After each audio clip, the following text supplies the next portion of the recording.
Que a paz do Senhor esteja conosco nesse tempo de reflexão. Hoje continuamos com o tema promessas e hoje a segunda parte é Deus proverá. Falar sobre Isaac, questão da aliança, e isso nós vamos ver quando Deus coloca à prova Abraão.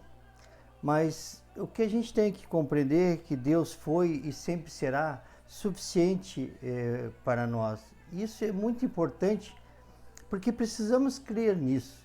Por isso, primeira parte, como nós vimos semana passada, a palavra de Deus, ela é suficiente e a gente precisa crer. Então hoje Deus proverá o suficiente para que o seu nome seja sempre engrandecido.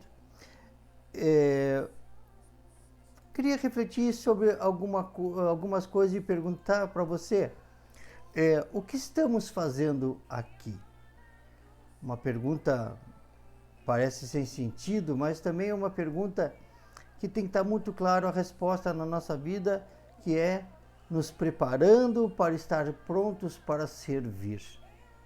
E aí quando pensamos nisso, queremos responder qual é o nosso objetivo. E nosso objetivo também precisa ser claro e ser único, que é estar no reino de Deus. É assim que nós somos, porque é o sentido de Deus para as nossas vidas.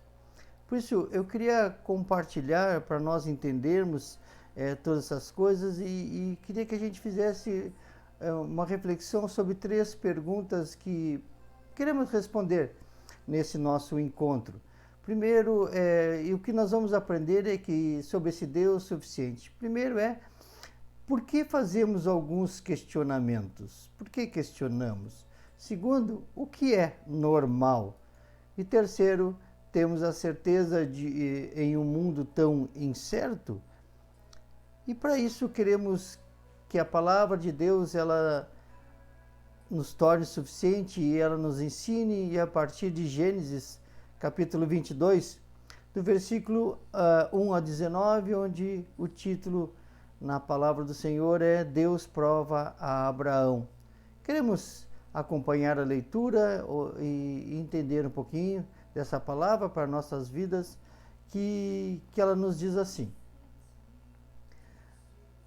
Depois dessas coisas, pôs Deus Abraão à prova e lhe disse: Abraão, este lhe respondeu: Eis-me aqui. Acrescentou Deus: Toma teu filho, teu único filho, Isaque, a quem amas, e vai-te à terra de Moriá. Oferece-o ali em holocausto sobre um dos montes que eu te mostrarei. Levantou-se, pois, Abraão de madrugada, e tendo preparado o seu jumento, tomou consigo 2 dos seus servos e a Isaque, seu filho, rachou lenha para o holocausto e foi para o lugar que Deus havia indicado. Ao terceiro dia, erguendo Abraão os olhos, viu o lugar de longe. Então disse a seus servos: Esperai aqui com o jumento, eu e o rapaz iremos até lá, e havendo adorado, voltaremos para junto de vós. Tomou Abraão a lenha do holocausto e a colocou sobre Isaque, seu filho. Ele, porém, levava nas mãos o fogo e o cutelo. Assim caminhavam ambos juntos. Quando Isaque disse a Abraão, seu pai: Meu pai. Respondeu Abraão: Eis-me aqui, meu filho. Perguntou-lhe Isaque: Eis o fogo e a lenha, mas onde está o cordeiro para o holocausto? Respondeu Abraão: Deus proverá para si, meu filho, o cordeiro para o holocausto. E seguiu ambos juntos. Chegaram ao lugar que Deus lhe havia designado. Ali edificou Abraão um altar. Sobre ele dispôs a lenha, amarrou Isaque, seu filho, e o deitou no altar em cima da lenha. E estendendo a mão, tomou o cutelo para imolar o filho. Mas do céu lhe bradou o anjo do Senhor: Abraão, Abraão. E ele respondeu: Eis-me aqui. Então lhe disse: Não estenda a mão sobre o rapaz e nada lhe faças, pois agora sei que temes a Deus, porquanto não me negaste o filho, o teu único filho. Tendo Abraão erguido os olhos, viu atrás de si um carneiro preso pelos chifres entre os arbustos. Tomou Abraão o carneiro e ofereceu um holocausto em lugar de seu filho. E pôs Abraão por nome aquele lugar, o Senhor proverá. Daí dizer-se até o dia de hoje, no monte do Senhor se proverá.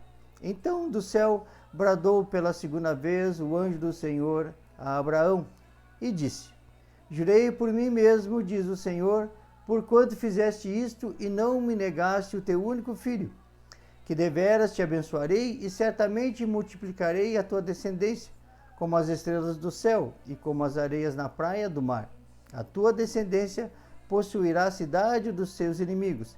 Nela serão benditas todas as nações da terra, porquanto obedeceste a minha voz. Então voltou Abraão aos seus servos e juntos foram para Berseba, onde fixou residência. Meu irmão, minha irmã, tal prova consistia na exigência daquilo que era mais precioso para Abraão, aquilo que absolutamente era indispensável de maior valor para Abraão. Esta prova, em vez de abalar Abraão, traz Abraão ao fortalecimento da sua fé e da sua vida. Sua fé se fundamenta sobre a aliança de Deus, que claramente ele fez no capítulo anterior, Gênesis 21, versículo 12, onde diz: Por Isaque será chamada a tua descendência. Uma das ordens mais difíceis de seu pai cumprir, ele colocava à prova o amor de Abraão a Deus e a sua família. Deus pede a Abraão que sacrifique seu filho em um altar a ele. Abraão, obediente, prepara todo o material necessário para o sacrifício. E a gente viu que logo Isaque questiona sobre o cordeiro e Abraão responde essa famosa expressão: Deus proverá. Deus proveu um substituto para Isaque no último momento, impedindo Abraão de sacrificar o seu filho. Esse texto ele é muito amplo, ele é muito complexo, mas hoje queremos nos reter a 3 situações. A primeira é, como a gente fez as 3 perguntas iniciais, por que fazemos alguns questionamentos? Então, Abraão estava sendo questionado, Abraão estava sendo pressionado, diria assim, pelos povos vizinhos, que eles perguntavam: por que vocês não fazem assim também? Por que vocês não sacrificam? Por que vocês não fazem igual a nós?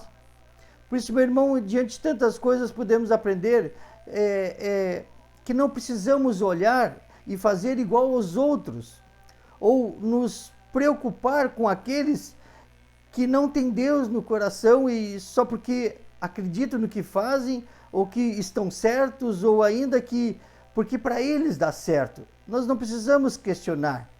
O que nós precisamos entender é que não é o questionar as coisas, porque o questionar para aprender, ele é muito importante. Mas o questionar, olhando para os outros, fazendo a comparação, isso é muito difícil. Por isso, meu irmão, minha irmã, o que nós temos que fazer é olhar para as nossas experiências de vida e de igreja, olhar o que já vivemos, aprender com os nossos erros e com nossos acertos. E é isso que nós temos que fazer. Estas questões temos que aprender a fazer do nosso jeito, não igual aos outros, não ser influenciado pelos outros. Depois, o que podemos aprender, que foi questionado, é o que é normal. Se olharmos os contextos, os historiadores vão dizer que para a época e pelos povos à volta de Abraão, era normal os deuses deles pedirem o sacrifício do filho mais velho, ou de crianças, ou de virgens. Isso era normal. E para nós? Meu irmão, minha irmã, tu compreendes o que significa que Deus proverá tudo na tua vida? Deus sempre foi e sempre será o provedor, mesmo que a gente não reconheça algumas coisas, mas Deus sempre proverá. Porque Deus prover, esse é o normal, não as coisas erradas do mundo. Proverá, ela significa que é munir-se com o necessário, ou providenciar o que é necessário. Deus proverá tem a sua origem numa experiência profunda com o Senhor. A raiz da palavra hebraica proverá é traduzida por ver e visão. Então, isso nos leva a uma reflexão que a providência de Deus está ligado à sua onisciência. É o Deus que sabe todas as coisas e ainda acima de tudo, além de saber todas as coisas, está ligada ao seu amor pelos seus filhos. E aí Deus requer de seus filhos, seus servos, que demonstrem amor a Ele. É o Deus que tudo sabe, é o Deus que tudo vê, é o Deus que tudo conhece. Conhece todas as nossas necessidades. Ou seja, Deus proverá tudo o que é suficiente para as nossas vidas. Então, a intenção de Deus era ensinar a Abraão que a bênção da aliança feita com ele exigia total compromisso e obediência. O que é obediência? Obediência, obedecer, é cumprir a vontade de quem manda, é ceder ao esforço, é sujeitar-se à vontade do outro, é ouvir, estar atento ao que o outro fala. Atos 5:29 vai nos dizer que antes importa obedecer a Deus do que às pessoas. E o compromisso é uma obrigação entre duas pessoas, ou seja, é um acordo, é um ajuste, é uma obrigação. Então, o meu compromisso é me comprometer com Jesus Cristo pela obediência. O normal é crer que nos leva ao compromisso e à obediência. E em terceiro, onde nós fomos desafiados, temos a certeza em um mundo tão incerto, o que Abraão tinha era a plena certeza que Deus poderia ressuscitar Isaque. Abraão não tinha dúvida. Ele tinha a convicção no coração que Deus iria providenciar o cordeiro. Vimos isso na palavra. Então, porque Deus ele é fiel e sempre será fiel e cumpre a sua aliança. Deus sabe sempre o que está fazendo. Mas o que é a aliança? A aliança é um compromisso feito por uma parte que tem poder pleno, o qual a outra parte pode aceitar ou rejeitar, mas não pode mudar. Entendeu? Deus tem um compromisso com a gente, que Ele é superior a nós e nós não podemos mudar, aceitar ou não aceitar. Por isso, a palavra testamento, que é um exemplo que a gente pode dar com maior atenção, quando tem um testamento, o testamento não pode ser mudado. É aceitar ou não aceitar. Se olharmos a nossa palavra, a Bíblia, o Antigo Testamento é a antiga aliança. Abraão, sua descendência. E o Novo Testamento, a nova aliança, é Jesus Cristo, que é a vida eterna e tudo aquilo que nos leva até ela.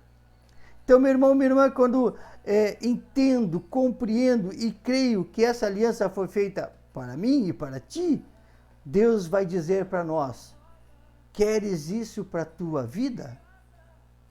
Ele diz: então, obedeça. E o que significa, na prática, aceitar esta aliança com esse Deus Todo-Poderoso? É aprender a perdoar, aprender a pedir perdão, aprender a não falar mal do outro, como diz a palavra, não saia da vossa boca nenhuma palavra que vai trazer maldição, mas sim que seja para edificação. Nos fala dizer, na prática, é ajudar. Se alguém está doente, como diz Tiago, vai lá e esteja junto. É cuidar, como diz lá Pedro, que diz assim: aquele que não cuida dos seus é pior do que dos crentes. Meu irmão, minha irmã, a aliança está formada na palavra de Deus, que tem peso de promessa para nós. Já aprendemos isso.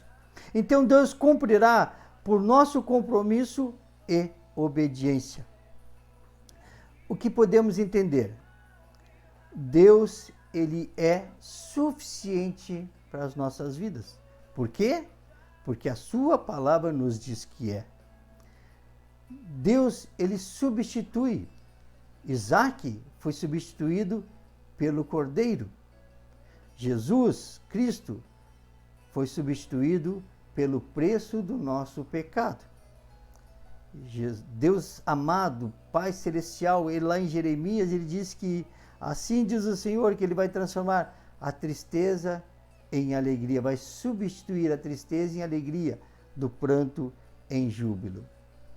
Meu irmão, minha irmã, por causa dessa da aliança, queremos aprender que não é o questionar, e sim o questionar para aprender, como eu disse, mas esse ficar olhando para o outro, tentar se comparar. Aprendemos que por causa dessa aliança, o prover de Deus, isso é normal na nossa vida, não as coisas erradas do mundo. O normal, como eu disse, é o crer que nos leva ao compromisso e obediência. E por fim aprendemos que a certeza é o Deus suficiente em sua aliança que nos chama ao compromisso e à obediência. Que Deus possa prover todas as coisas e possamos aprender um pouco mais do que Deus tem muito para nos ensinar, em nome de Jesus. Amém.